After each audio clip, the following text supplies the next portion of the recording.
বেঁচে থাকার সৎ ইচ্ছে থাকে এবং সৎ মানসিকতা থাকে, সব কিছুই সম্ভব। দেখেন এই ফুলটার একটা উদাহরণ। এই যে গাছটা আছে, কবে যে ভেঙে গেছে আমি আসলে খেয়ালই করি নাই। অনেক আগেই কিন্তু ভেঙে গেছিল, যাওয়ার পর সে কুকড়িয়ে নিচ পাশে চলে গেছিলো। আবার ওখান থেকে দেখেন একটা তরতাজা একটা ফুল সে ফুটেছে এবং সে ফল দিবে এবং অনেক সুন্দরভাবে সে বেঁচে আছে। আসলে মূলত হচ্ছে আমাদের জীবনে এইরকম, আমরা যদি সৎ সাহস এবং সৎ মনোবল তৈরি করতে পারি তাহলে এইরকম হাজার কষ্ট বুকে নিয়েও আমরা বেঁচে থাকতে পারবো। অনেকেই আছি আমরা অল্প একটু ব্যথা পেলেই আমরা হতাশ হয়ে যাই, নিরাশ হয়ে যাই। মূলত না, দেখেন একটা ফুল তার উদাহরণ। সে অনেক আগেই ভেঙে গেছিল, সেখান থেকে সে বাঁচার জন্য নতুন শিকড় তৈরি হয়েছে, আবার সে একটা ফুল দিয়েছে।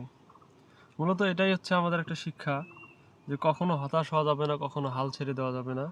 যে অবস্থায় থাকি না কেন সেখানে আমাদের সৎ সাহস এবং সৎ মানসিকতা নিয়ে বাঁচতে হবে।